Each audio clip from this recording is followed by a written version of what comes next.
Tabula Rasa. A short story by Charles E.J. Moulton. 3 hours. That's how long Kenny sat on that porch, just looking out across the lake. The wind caressing his cheeks, the sight of the gentle waves splashing against the shore, sort of like heartbeats. It tried to heal his pain. The waves felt like slow heartbeats, and the words that came into mind were tabula rasa, a new beginning. If that only had been true. A new beginning? A tabula rasa? Was that possible? Oh, how he would wish for that. The spiritual lump of pain that now resided in his belly seemed too stubborn for healing. Moments of calm, moments of healing, moments of pleasant emotion. They were possible, but not for long. The weather was not cold or hot, it just was. A pleasant temperature that certainly served as an invitation to sit and watch the world go by. And watch he did. Watching the world turn as the coffee got cold. It felt just right to wait for almost anything. Waiting for a miracle. Waiting to breathe, exist, smell, feel. Waiting for her. As the geese fled in flocks across the sky to their winter homes down south, Kenny was overcome with a sense, a need to a return to his origins, his own truth, returning to heaven, his own amorous heaven. He watched the geese carefully again, forming V's, their formations mirroring in the water of the lake, the rising sun shining on their backs, the breeze brushing their feathers.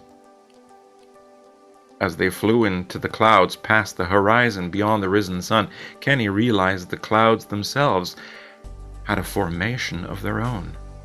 The realization certainly was a surprising one.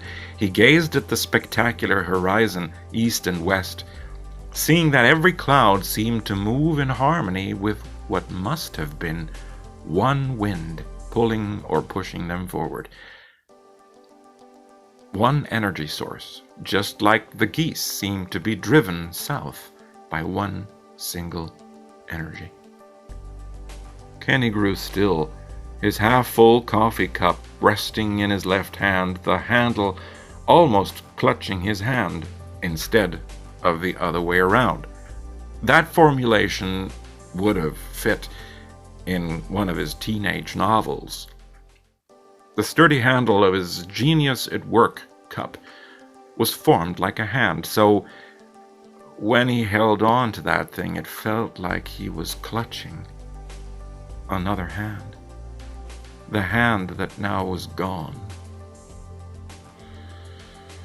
There was no movement in his body now, not even his right hand running through his dark locks or fondling his Three Musketeers-like beard.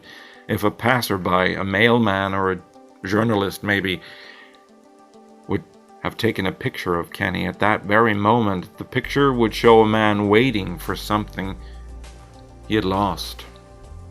The sudden gust of wind that tousled his hair felt literally like the wind of change. Its freshness came racing from beyond the lake onto his porch. The gust that hit his freshly shaved cheeks felt like low-temperature kisses, the chilly smooch of the lady wind. If the element had been a woman, the gust of wind would definitely have been a kiss. But one absent of change, one waiting for truth. Or maybe it was just Kenny longing enough for a kiss to turn the wind into a mistress. That was possible. His imagination was fantastic enough. After all, he was a writer. When the wind returned, maybe it was a second wind, it reached behind his freshly ironed white Gucci shirt, tickling his breast hair, literally making him feel how Mother Nature enjoyed him enjoying her. The thought that came to mind was surprising. He had dressed up for Mother Nature. She knew that too. Did that make her a mistress? The beauty of those clouds felt like escort services passing by his vision, like one single theater canvas being pulled by wheels and handles by backstage stagehands. That's why she showed herself in the flying geese whose V formations mirrored in the water. That's why she showed herself in the gentle splashing of the waves on the lake. How wondrously strange it was to see the meandering of the small path from the 3 steps of his porch down the small hill to the lake. The bushes blocked a part of the view to the lake, but that one opening showed the beauty of the clear water. Tabula rasa. Those words returned to his mind again, the wish and the urge to create a clean start. Funny, though, how Mother Nature sent 2 winds to have him think of Billy Joel's song, "You're Only Human." The second wind. A clean start, a tabula rasa, could also serve as a second wind, a new burst of energy. Kenny took a deep breath, reviewing the past few weeks and what enormous changes they had created in his life. A little insecure about in which direction his life now would be going, he looked down at his cup, the handle of his cup, literally a hand. He lifted his cup and tasted the lukewarm coffee and recognized his own reflection in the black drink. One sweet ray of light had traveled across the sky, landing on the water close to the shore. That reflection sent a ray onto his eye that reflected in his coffee. A second chance. If that only were possible. Again, Mother Nature had showed him how many factors would come together to produce a light in the darkness. Kenny lowered the cup, looking at it, the memory of the gift rushing his inner journey back to a point when his relationship had been filled with fruition. Dora and he had made love in every single room of the house, every day. Dora had bought so much sexy underwear and so many beautiful, glittery net stockings that she insisted on stripping for him every day. It had felt like living inside an erotic novel. Most of all, Dora had completely drenched herself in her magnolia-scented perfume, making him feel he was making love to a flower inside a botanic paradise. Kenny put down Dora's cup on the wicker table. His eyes by chance fell on the 12th episode of his franchise. For one moment, trying to make heads or tails of the contradictions, he winced. Looking at the cover he had drawn of his main character, Evelyn had been an inspiration created by Dora. Her youthful charm had inspired him, even in high school. The passion of seeing the world through her eyes, literally creating Evelyn. Evelyn and her Tour de France was now the 12th bestseller of his franchise. How could it be otherwise? Even Paramount Pictures was calling him on a regular basis, asking him to allow them to create a second Evelyn movie. The producers had even asked him to play a cameo in the picture. How happy the teenage girls would be. Kenny Carter live on film in his own story. Kenny bit his lip and winced. It didn't matter. He would have given up his own fame at any point just to get Dora back. Strange, though, that he, the high school teacher, had become the hero of millions of high school girls who wanted to be Evelyn. As he fondled the book, the highlighted titles tickling his fingertips, the lump in his yellow chakra returned with a vengeance. Kenny banged his fist onto his legs, swearing to change if she came back. A part of Evelyn was still Dora. A sudden memory came flashing up from his subconscious of Dora packing her bags, throwing him dirty looks from the office door. "Why don't you kiss the computer?" she snapped. "After all, you seem to love it more than me." "What?" he had cried in a fit of irreversible guilt, suddenly realizing how wrong his workaholic schedule was. "But, darling, I wanted to invite you to dinner tonight. I love you."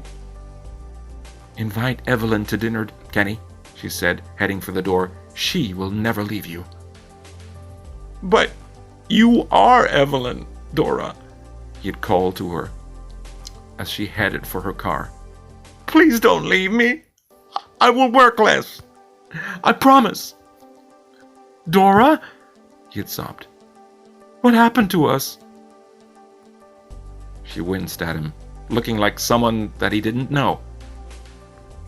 "You happened to us." That memory now stung in his heart, her Porsche skidding down the road to God knows where, to the French lover she had never had. The one she had spoken of would give her the kisses Kenny had stopped giving her. Her gay brother whose marriage she had missed. The understanding girlfriend she had never had. The one that would listen when he wouldn't. The new and beautiful kitchen that had become her home. His tears were hot, so hot that they stung his cheeks like small hurtful nails. You happened to me. Oh God, why had he been such a fool? Okay, he'd worked so much from his first publishing deal on that Dora asked him if he eventually would exit his office at all. But he managed to invite her on an exotic vacation every year. But did that give him the right to neglect her? Kenny stood up, out of his wicker chair, throwing the book onto the table, strolling down to the lake. Loafing down the path, he had to laugh to himself, realizing that they had been a couple now for 15 years and even had spoken of marriage. The press had asked them so often by now if they had modeled their relationship on Kurt Russell and Goldie Hawn. Well, that made parting easy, very easy. No divorce. The lake was solemn and sweet when he wandered down the path between the bushes.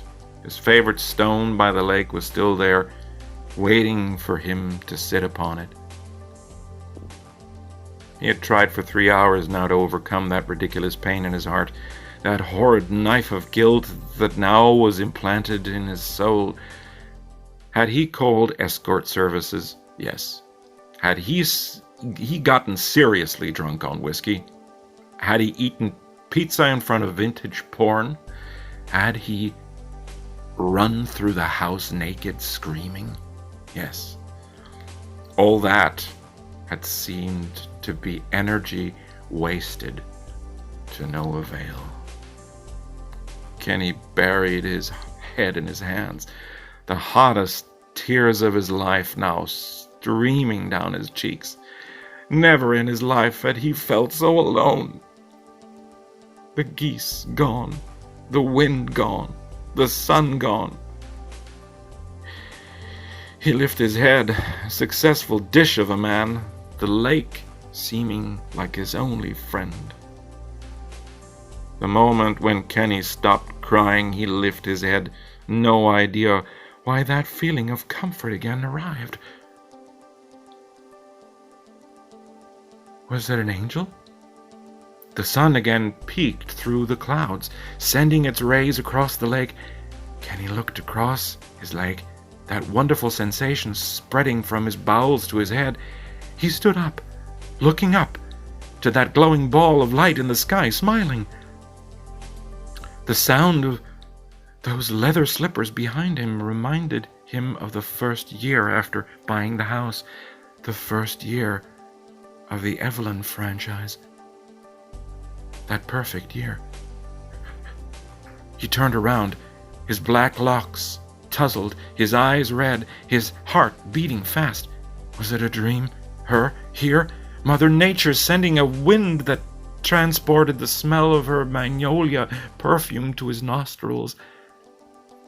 From behind the bushes, he saw a parked Porsche in the driveway, her red Samsonite carefully positioned by the driver's door. Dora half smiled at Kenny, shaking her head. His knees shook now, excitement so benevolent and so intense that his voice involuntarily produced sobs that sounded like cries and laughs at the same time. The pain that had been present in his heart now for 3 weeks dissolved. His second half. Was she here too? Carefully, Dora took a step toward him, shrugging, her hands dangling casually at her side, her gaze drifting across the lake. I figured you would be here, she whispered. Kenny took 2 steps toward her, his hands shaking, his hands lifting in a hesitant try to touch her hand.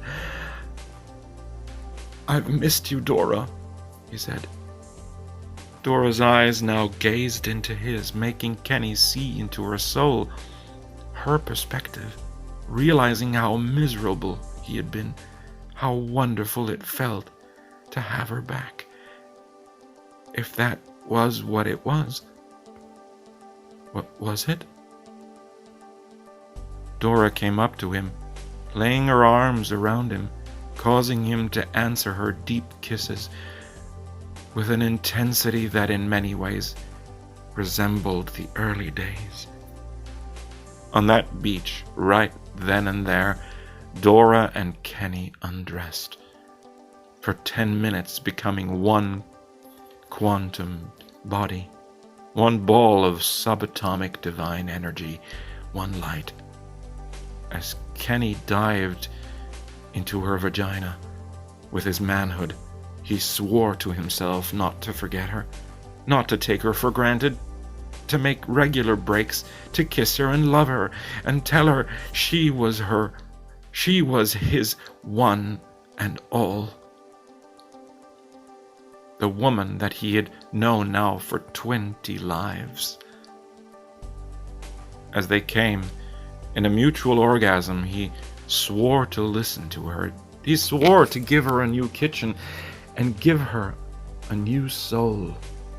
His. If she wanted, he would even finally propose. Tabula rasa, a new beginning. Was that possible? Oh, yes. For now, the sun in the sky sent her rays of light down upon the couple, making sweet love in the autumn sand.